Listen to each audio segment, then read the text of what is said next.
Welcome to the MFR Coaches podcast, where we talk about how you can create a six-figure MFR practice. I'm your host, Heather Hommel. Not only have I been practicing MFR for 11 years, I'm also a life and business coach, especially for MFR therapists.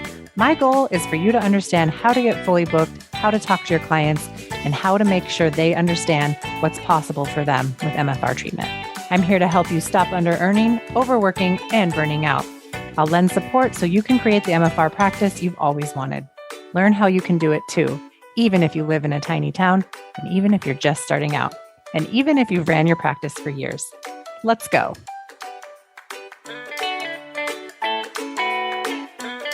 Hey, everybody, and welcome back to another episode of the MFR Coaches podcast. I'm joined today by Patti Calkins of Exhale Myofascial Release in Richmond, Virginia.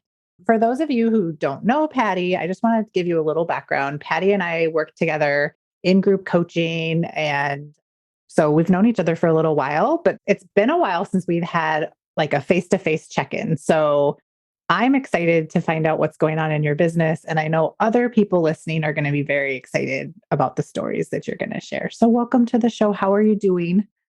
I'm doing well. Thank you. Awesome. Good to hear. So let's get into it. Why don't you tell us a little bit about how did you get into myofascial release? Like what was going on when you started your business kind of before you found me? Yeah. I don't think we've ever even talked about this. So that's even more fun. Yeah. Well, I'm a physical therapist assistant as well as a massage therapist now. And when I was in school to become a PTA, my clinical instructor was a John Barnes myofascial release therapist. And I was having chronic neck pain because I was driving 2 hours a day to go to school, and I was a single parent. So it was just a teeny bit of stress, just a teeny bit. And between studying and driving and trying to stay on top of everything, I was having a lot of neck pain. And she worked on me more than once, and I was pretty sold on what she was doing. I knew that she shared that with somebody else once a week. And I thought, well, it sounds like a pretty nice life. Mm-hmm. She shared a little bit of the technique with us in class.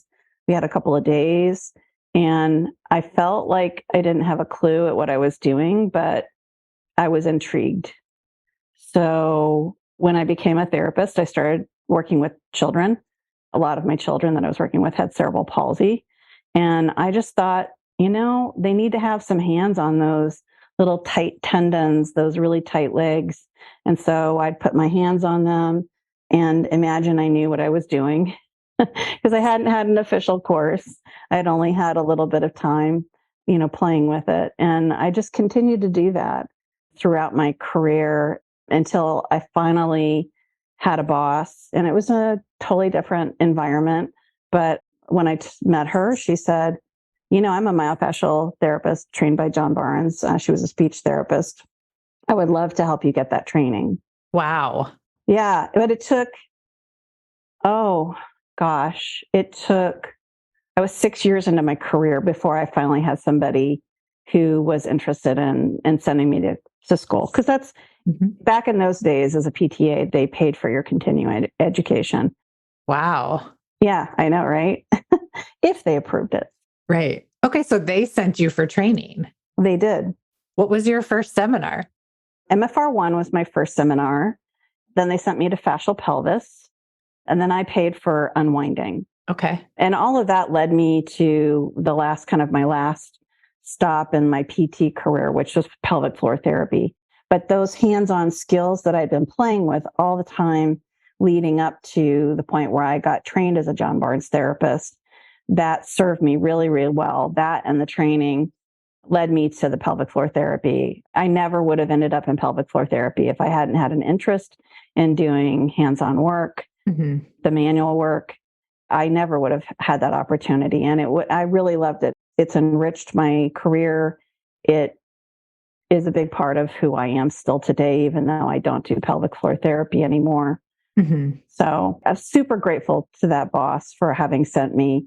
And I dreamed about working for myself, dreamed about it. for years and years and years. And it took me 7 years to finally get fed up with the situation in the therapy world and walk away, essentially. I went to massage school. And as soon as I was done with massage school, I realized that I was going to be working for myself. Okay. So let's talk about that a little bit, because this is something that comes up.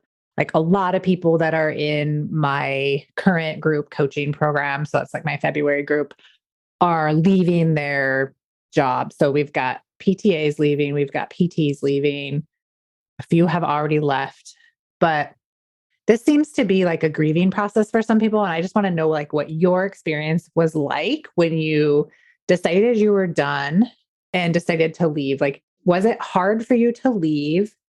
And if so, like, what about it was hard? Like, do you remember the experience of that? Can you kind of talk about that? Oh, definitely. Definitely remember it. I had a number of years, probably 4 to 5 years, of not getting full-time work. Mm-hmm. The things had changed in the insurance world. And so they were not giving me the hours that I needed, even though I had a good hourly rate.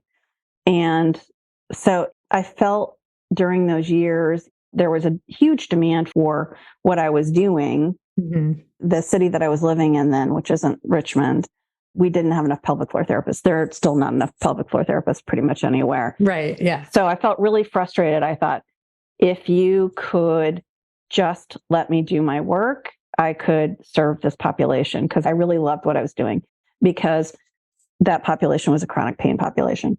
Yeah. So I couldn't figure out how to go to massage school and work simultaneously, that my brain just couldn't wrap itself around that.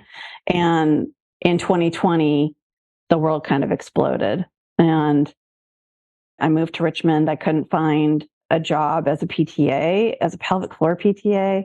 And a number of circumstances led to me just getting incredibly fed up. I couldn't find the salary that I was needing. They wanted me to take pay cuts and not have the hours. Mm-hmm. Isn't that so interesting? It's like you think being employed by someone else like creates all of this stability and trust, that you can trust that you'll always have hours, always get paid.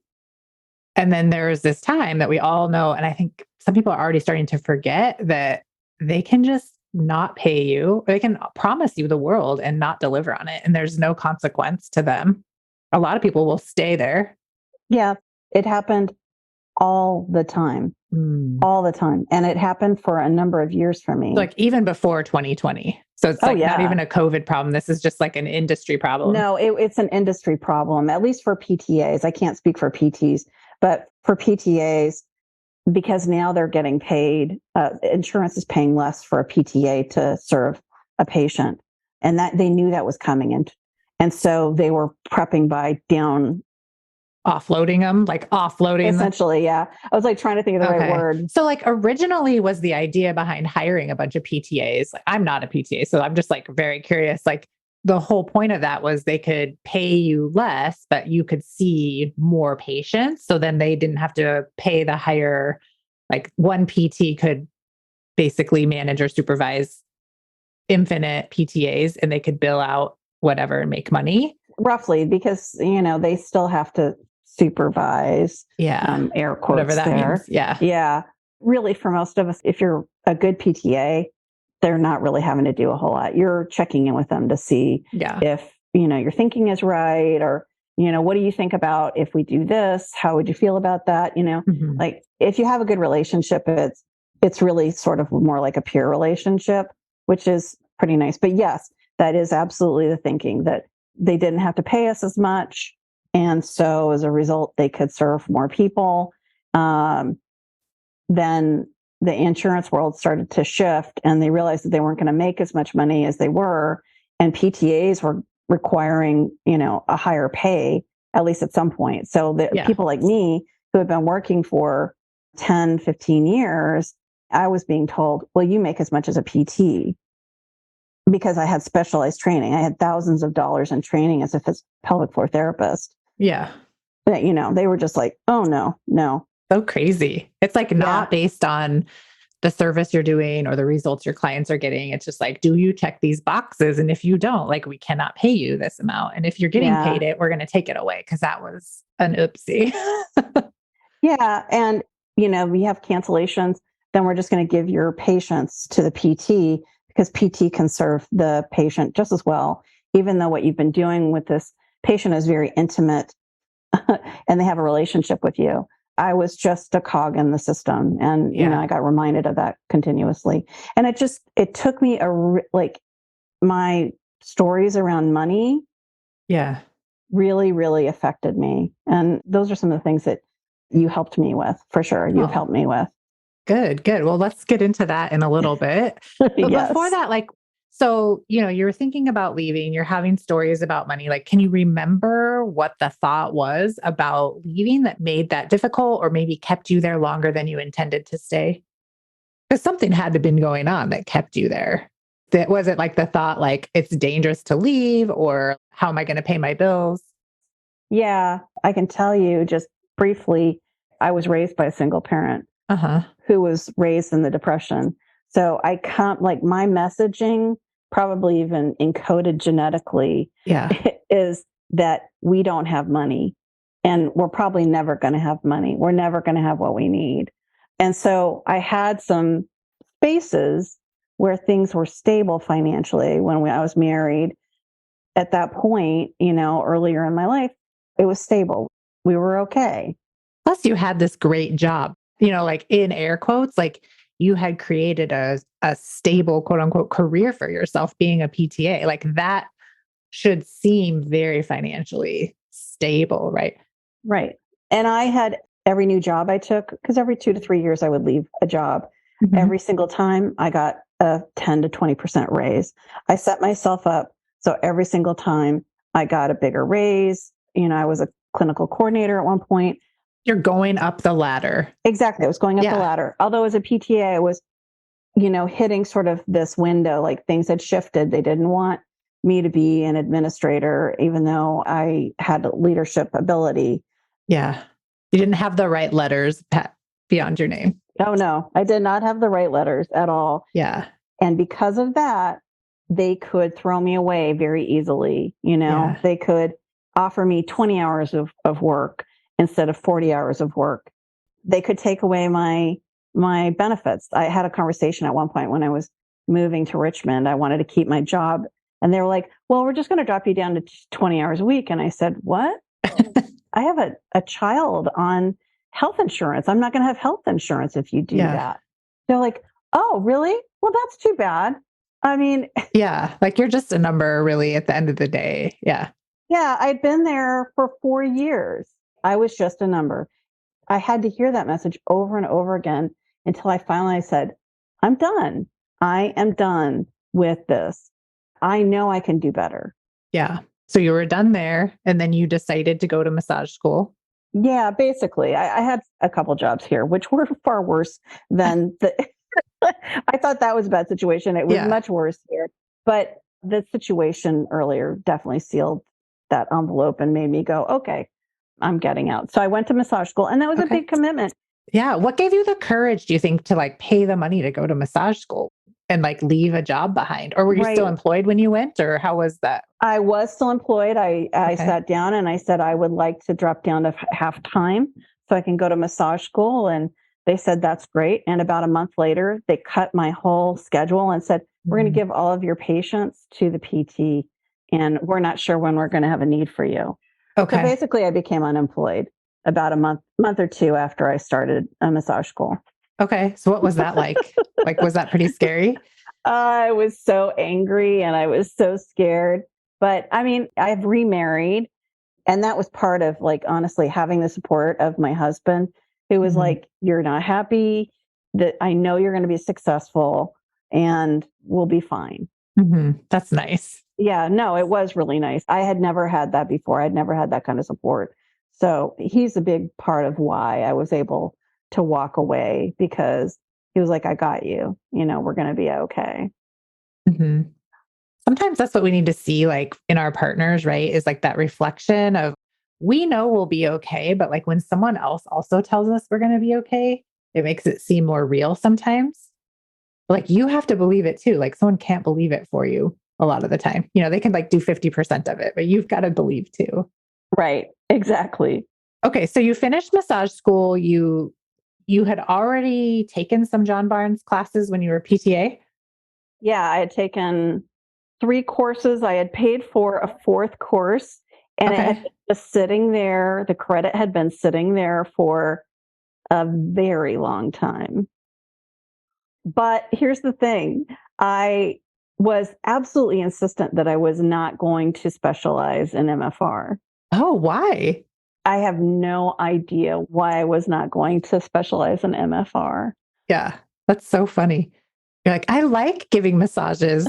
Yeah, that's I how I think that's like felt. the lie that all massage therapists tell themselves. Like, I can say this too, because I was a massage therapist for a long time and I was really good at it, right? Like, that's my thought about myself. And I was like, and Mhm. people really love this and I'm really good at it. And when you have that thought about yourself, it's super hard to change your identity. Just like it's hard to go from being a PTA to a massage therapist because your identity is in PTA.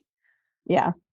Was that kind of what was happening for you? Like, you kind of created this new persona for yourself of like being good at what you're doing. Yeah, yeah. I thought that having all those tools in my tool belt, Yeah. I liked the cool stones and Uh-huh. cupping, and I was like, I can see playing with all these tools. So I don't get bored. I don't get bored. Yeah, Yeah. exactly.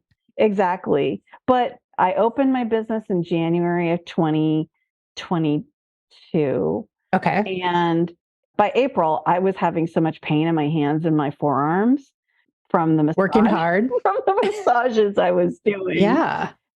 We were driving to Delaware I was going to MFR2 Okay. because I was like, well, it's not going to cost me anything to go to MFR2. I just have to pay for, my lodging. So my husband's like, oh, I'll go with you. And so we're driving up there. And as I'm driving, he is massaging my forearms and my hands because I'm like, my hands were just throbbing. And I thought to Yeah. myself, what are you doing? Yeah. I mean, you're going to an MFR course. You could just be doing MFR Yeah. and you could have a niche and you could charge more.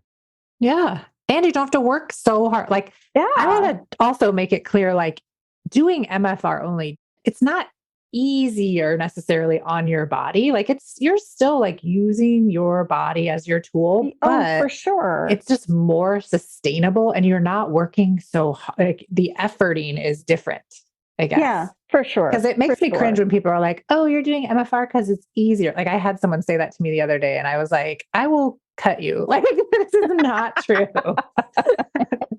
I'm a non-violent person who pretends to be violent.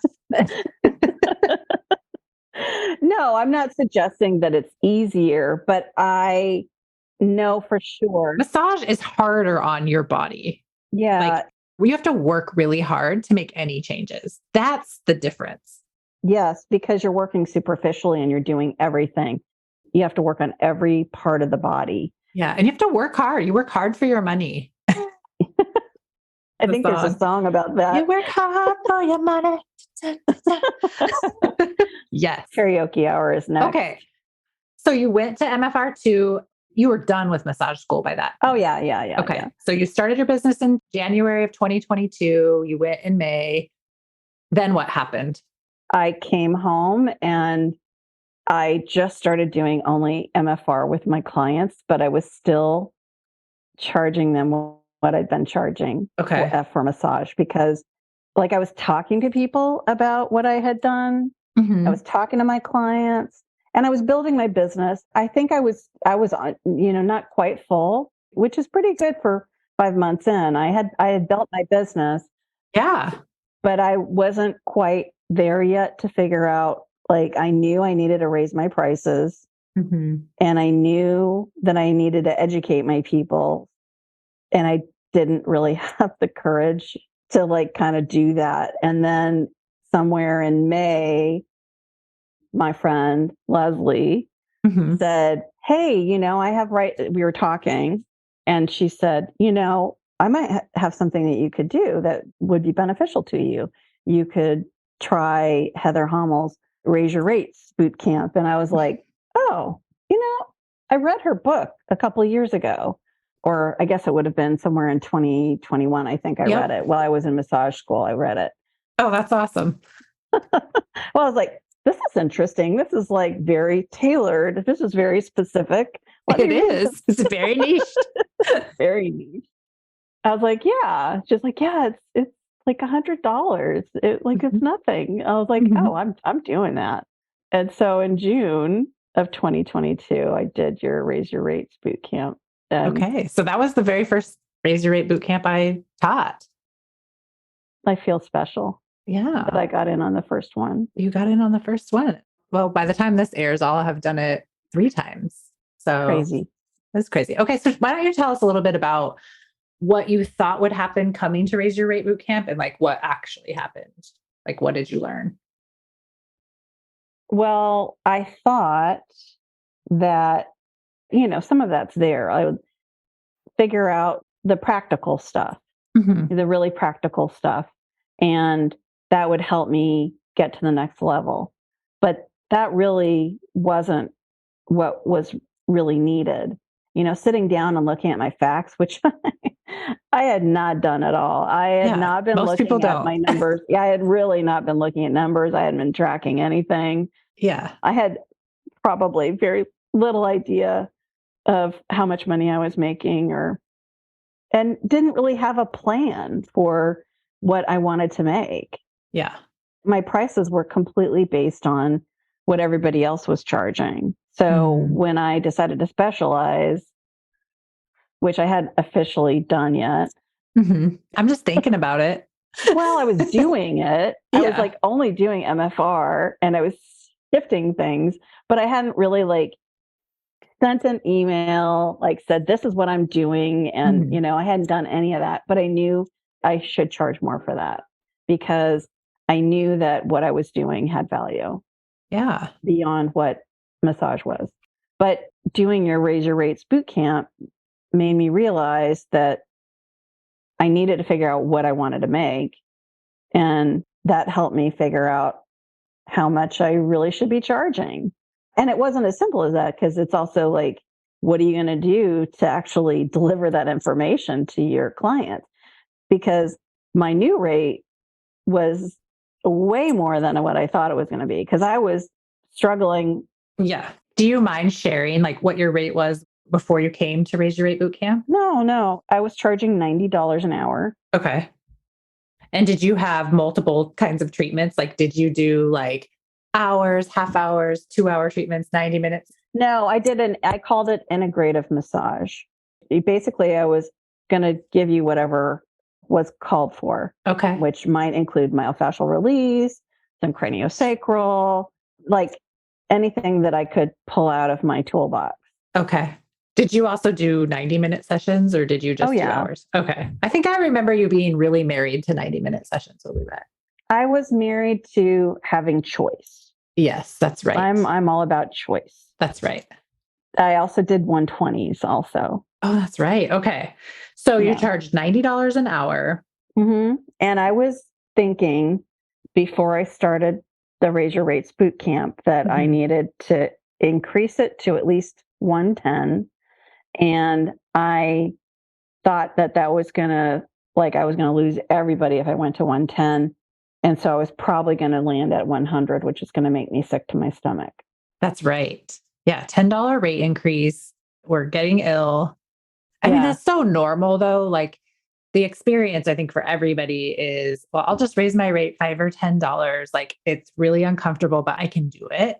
And yes, every single person can raise their rate $5 or $10, no problem. I even had someone comment that they're not coming to boot camp, but they went ahead and raised their rate $15 or something. And I was just thinking it's too bad that they're not coming because what if they needed to raise it $50 and they're going to go through the same amount of drama to raise it 15 when they really needed to raise it 50 to get to where they want to be, but they just don't know where they want to be because they just don't know the questions to ask themselves. Right. I ended up raising my rate $60.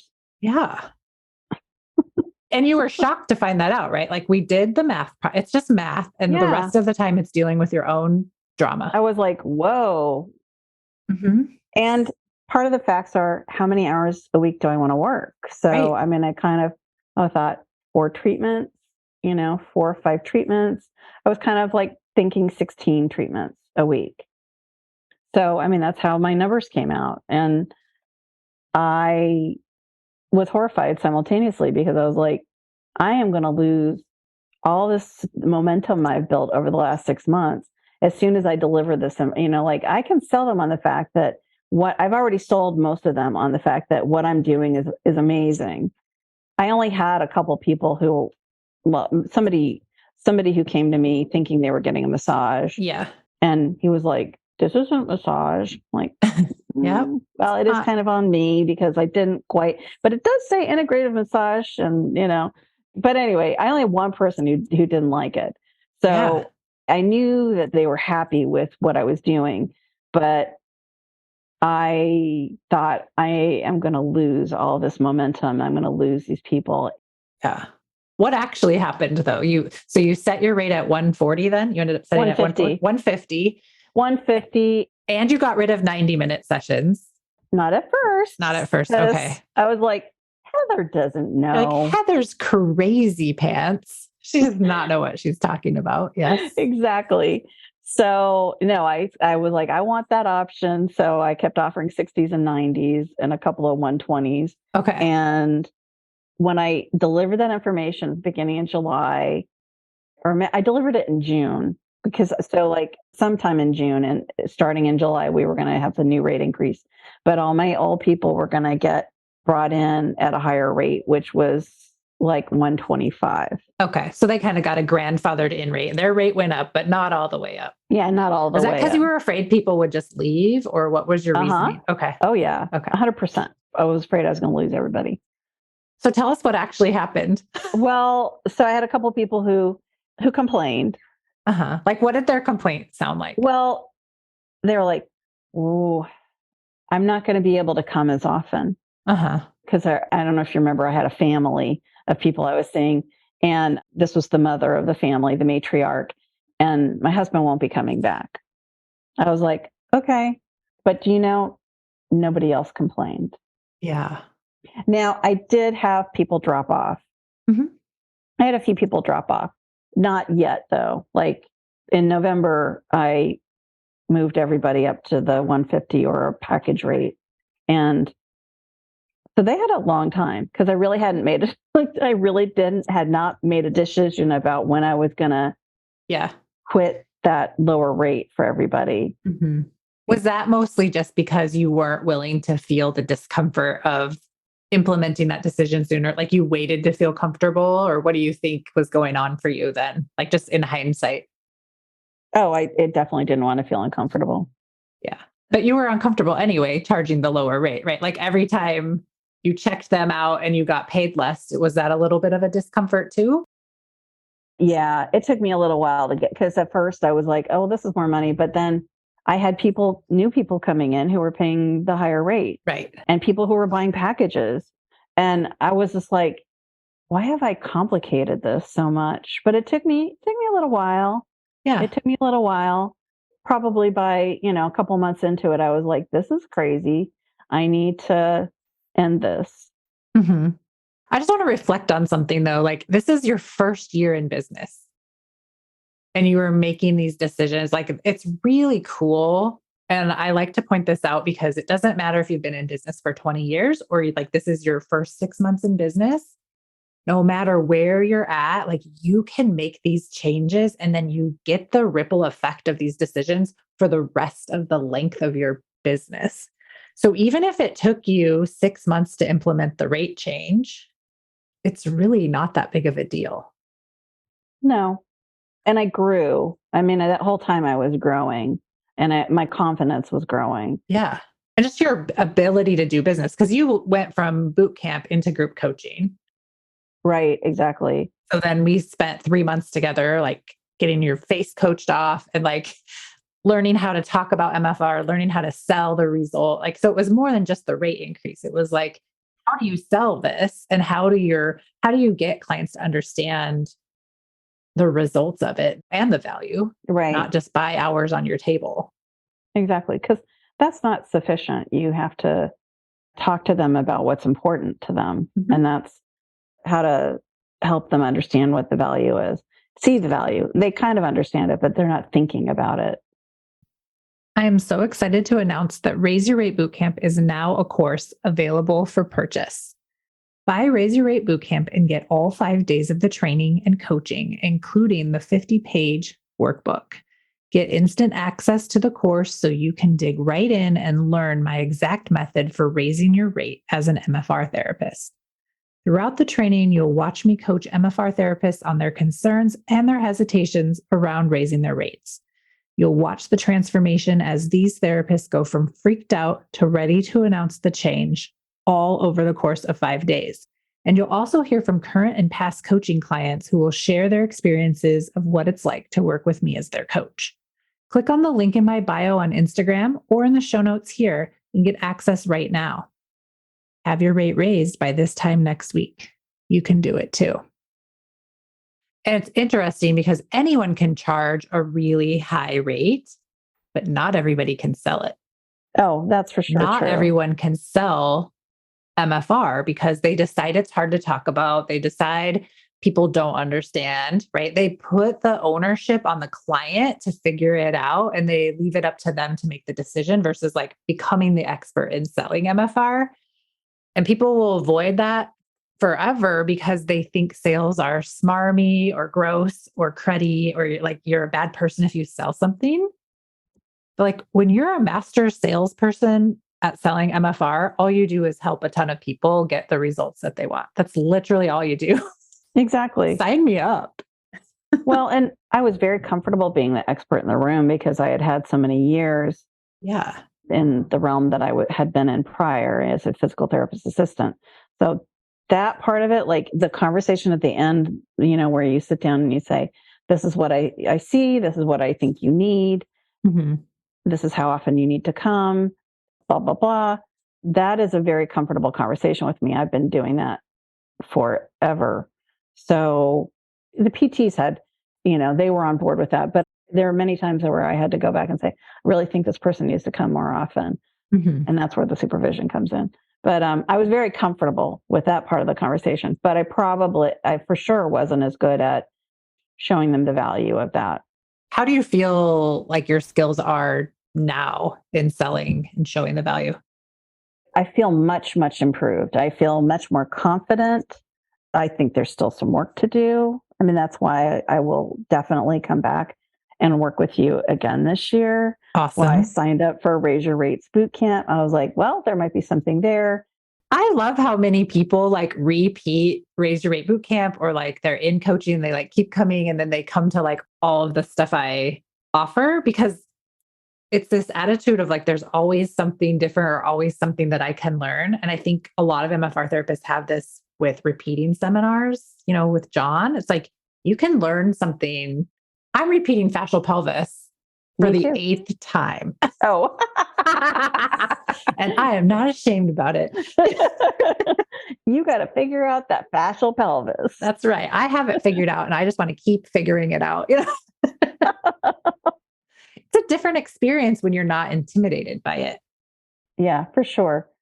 And I think the same can be for coaching. Like people can come to coaching kind of intimidated or like worried that they're not going to fit in or worried that they're not making enough money or they're not good enough as a therapist. Like there's all kinds of things that can be going on. But I think when you get into group coaching or just coming to Raise Your Rate Bootcamp, any of the free or low ticket stuff too, you see that you're just in a room with other MFR therapists that are all thinking the same shitty thoughts. And like, you don't have to stay stuck in that anymore. Like it's just optional. And I think once you learn it's optional, like everything starts to change.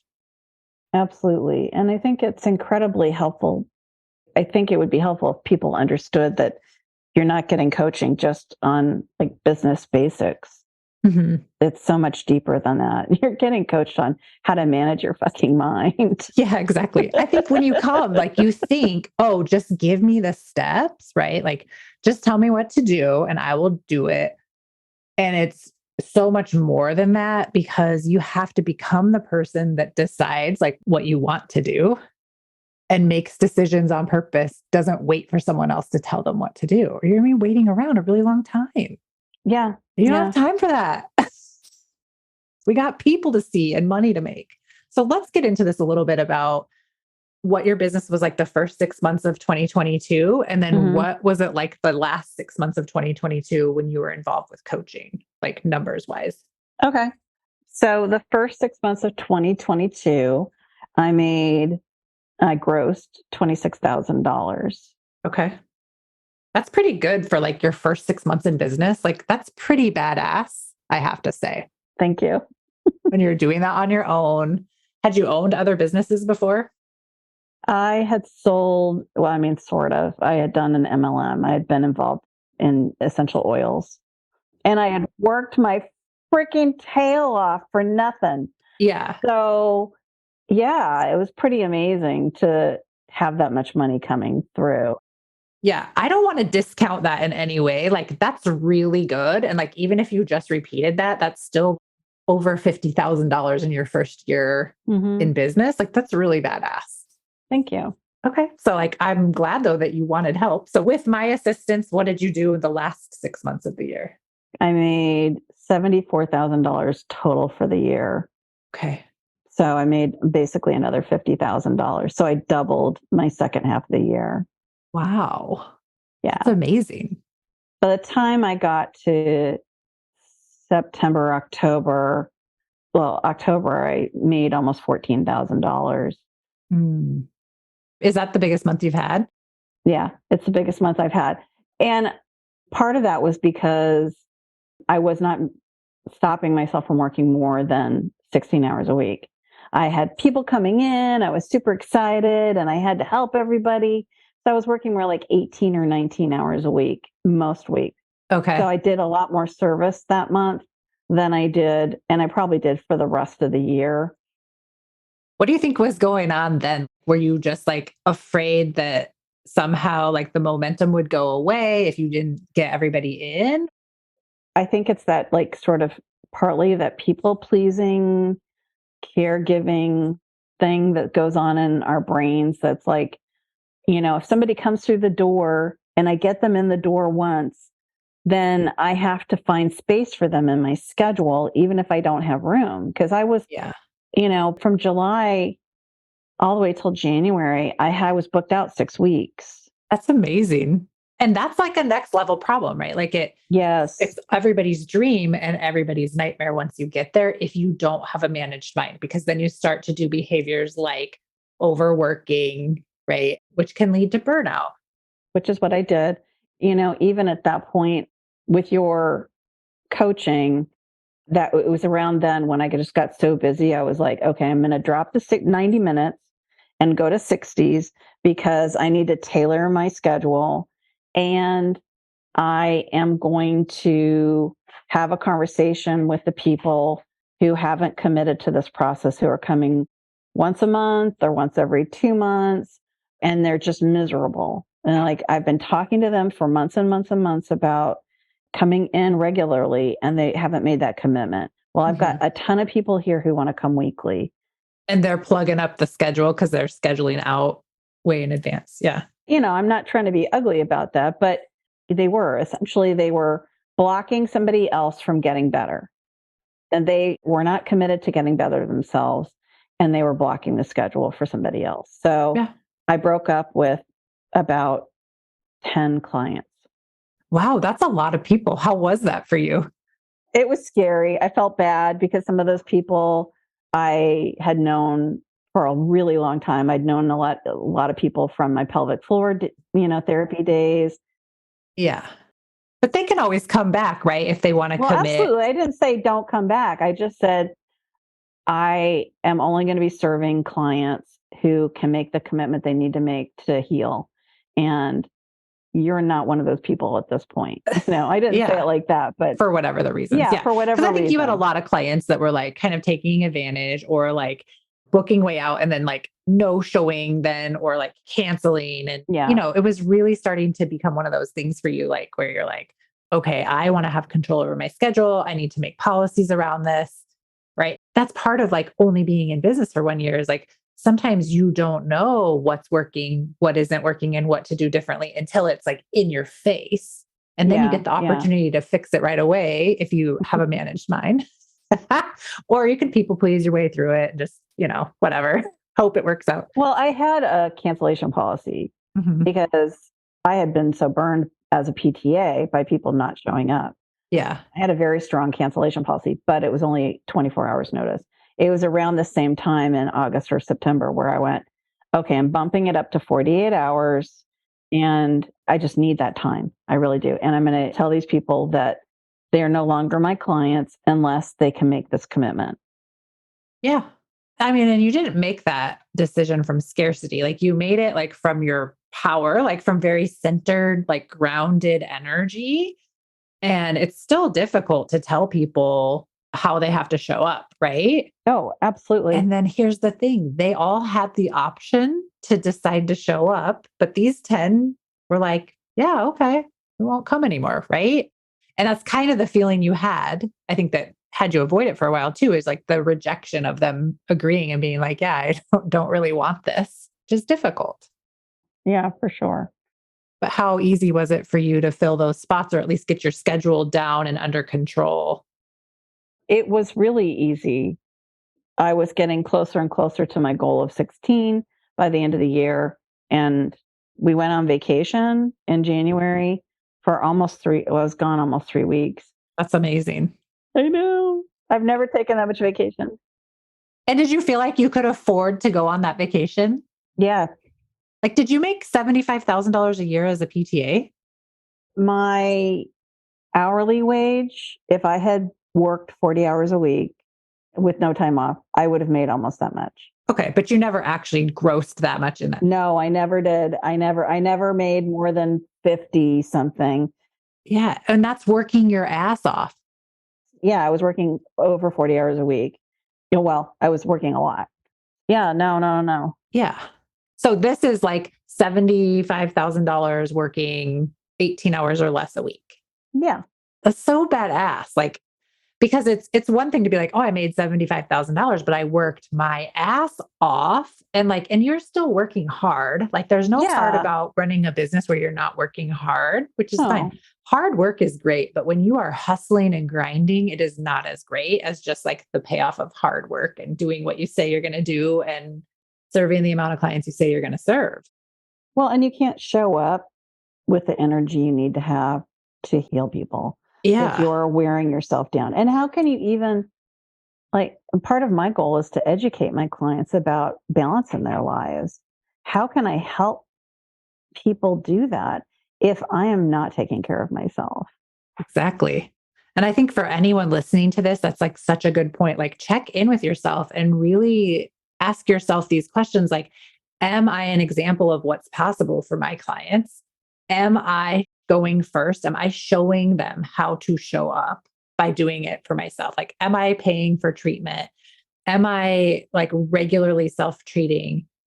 Am I taking time off? Like, am I nurturing myself outside of this job? Because I think it's easy because it feels so freaking good to treat people, right? And to help people.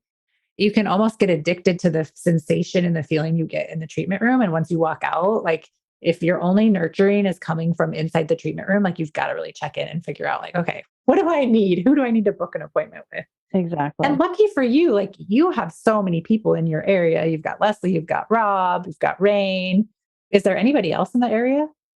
Well, then you got like Tracy Hobby that's not that far away. Mandy. Yeah, it's not fair. Mandy's pretty close to, although I don't know Mandy. There's a couple people in Williamsburg. Yeah. But these are all people that we just know just from like coaching, like people that have coached, right? Like in Right. this area, like within 2 hours of each other. I want to point that out for a couple of reasons. One, because it shows that multiple people can work in a pretty dense area, like in this area, and all of you are making a lot of money, and all of you are either fully booked or really close to fully booked. And none of you are in competition with each other. Like there's plenty of bodies, and many of you were in coaching in the same group, and it was still okay. You weren't like in competition with each other. Well, Rob, Leslie, and I were in coaching at the same time. Yeah. And I see Leslie, she sees me, I see Rob. when Leslie's not in town. Yeah. I just think it's great. I think when all of you guys are kind of charging a higher rate and like, but based on coaching facts, like you've gone through that, it helps all of your businesses out. It doesn't detract and it doesn't make it so that you're not going to make money. Cause a lot of people are always like afraid, like, oh, well, there's other people in my area or this person's an expert. And, Yeah, like I'm not as good as this person. And it literally doesn't matter. Aren't you guys all different levels of expertise? we are. I mean, Rob and I went to our first training together, but he kept like taking more He and more kept going. courses. Yeah. I was taking pelvic floor courses while he was taking more MFR courses. And Leslie jumped in later, but Leslie, like it's, we're all different levels. I'm the one who's catching up right now. Ah, But I've had 10 years with hands on with people doing this on a lot of bodies, a lot of bodies. yeah. I mean, those levels, they mean something, but do they? Right. It really just matters like your thoughts about it because it doesn't have to hold you back from treating people. No. And John even says some of the best therapists are like the new ones because they're not in their heads yet, or they're like, they haven't gotten cocky, like they haven't decided that they know it all.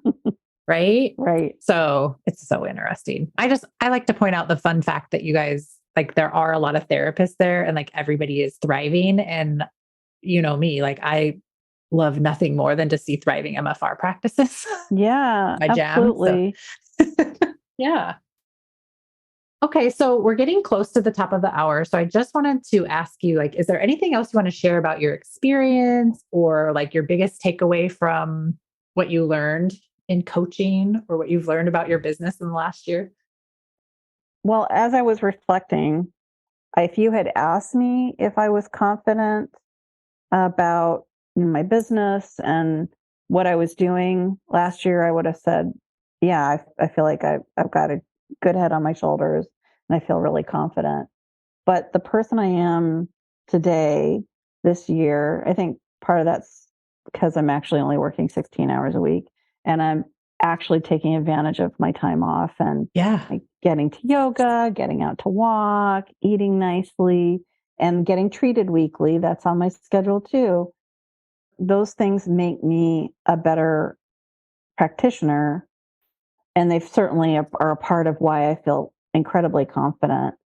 Yeah. Like at the beginning of the year, I came back from my trip and my schedule wasn't completely full. And I just thought, oh, well, that's okay. I'll just have an opportunity to see new people because I haven't been able to see hardly any new people. And sure enough, I got to see new people. And I think that's wonderful because there's so many people in our community that need this help. So coaching definitely, like without a doubt, has led me to this point. Support and the guidance has helped me get to this point. Like I watched all your materials before I watched everything before we started coaching. And there was so much more to be done beyond just watching all the material. Yeah. It's a big inside job, but I think that people aren't necessarily expecting. For sure. Because I think we have also, as I know this about myself, I can't speak for others, but I'm just going to make a blanket assumption. I always thought because I did so much myofascial release and I was so in touch with my body that I knew it all in a way, that I was confident and I had this great view about my business and I could game the system in a way because I had processed everything through my body. And then I came to learn from coaching, from my own coach, that like my brain was a hot cesspool mess of just thought errors. And the way I actually thought about myself was really gross. And I would carry that everywhere, just insecure to the max. So being able to shift that around, and I'm not saying everybody is just as insecure as I was, but just like having 1/10 less of that insecurity and being able to walk around that much more confident and secure in what you're doing and to handle any problem that comes your way, less and less bothered by it, like is such a powerful tool to have because the experience of your life is totally different when you're not reacting to everything going on around you. You're just living your life, responding, like you're just part of it. Yeah. Well, and to be honest, because of the work that I've done or that we're all doing that are in coaching with you, I have consistent income every month now. I didn't even have that when I was in coaching with you because I needed more help getting there, but I have consistent income every month. I'm definitely going to go over 100K this year. Definitely. Yeah. I mean, I've already made more in 3 months than I did in 6 months last year. So that's kind of a nice little thing. It makes you just feel like, oh, you're doing okay. I'm booked out. Well, it's amazing. No, I don't think people really understand like the power of being financially stable and being able to make money on demand. It's a very powerful skill to have. And now, even if all of your clients left, like you know how to create clients. Yeah. You could literally pick this business up and open it anywhere and have the same result. Yeah. I for sure could do that. I don't want to do that, but no, like why would you? Exactly. Why would but you could if you needed to. Yeah, I definitely could. And I have a lot more confidence and my mind is much more managed because there are so many things that were so hard for me that I didn't even realize that were hard for me when I met you. So it's great to feel like I've got that much more managed. Yeah, there's just like this ease. It's the difference between channel 3 and channel 5. True. Like anyone can have a channel 5 business, but can you have a channel 3 one? Yeah. Right? It's not as easy as it sounds to get there, but you can do it. And it just takes a little bit of inner work. Yeah, for sure. And the willingness to like be in a healing crisis the entire time you're doing it. Yeah, it's so nice though. Once you get through it though, you're like, oh, this is amazing. Just like, coming off the table when it's been magical and mystical as it is so many times. Yeah. I feel like sometimes going through coaching is a lot like an MFR treatment. Like it's magical and mystical. And then sometimes like you feel like a truck hit you. Yes. But you get through it and like you're always glad for that experience. Like, yeah, there's good stuff in it. For sure. All right. Well, we could probably talk forever. I am looking forward to meeting you in person. I'm going to be meeting all the Richmond people in person when I head to Fascial Pelvis for my eighth time. So that'll be fun. Yeah, it's going to be great. I'm signed up for treatments with lots of therapists in the area. I can't make it to everyone, but I'm getting a lot of treatment while I'm there, which is so fun. And then you're going to go to Fascial Pelvis. And then I'm going to go to Fascial Pelvis. It's I mean, gosh. Yeah.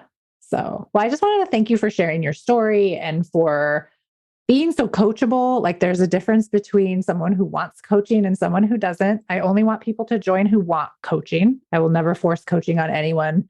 It's a fun experience for me as the coach. I love to hear the wins. And I also love to hear about the hard times so that we can dissect like exactly what's going on. So then you can avoid that happening next time. Or if something happens again, you can work through it faster. So I appreciate you sharing your entire story with us.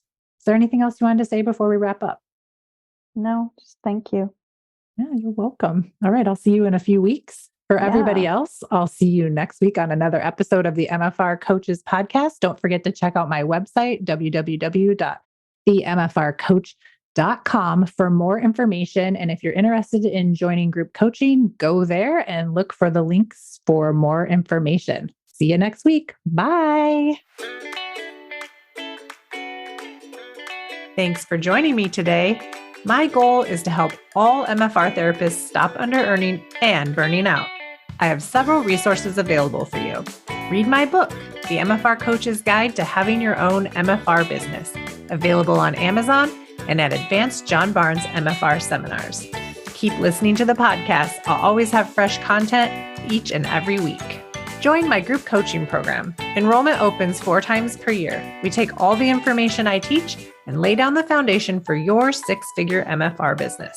It's more than just raising rates, but you'll make that the hardest part. Then expand into the business owner who delivers your rate like it's just the news and who can sell MFR to anyone in any situation. I'll show you how.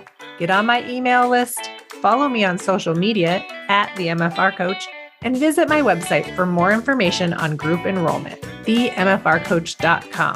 Thanks for listening, and I'll see you next week.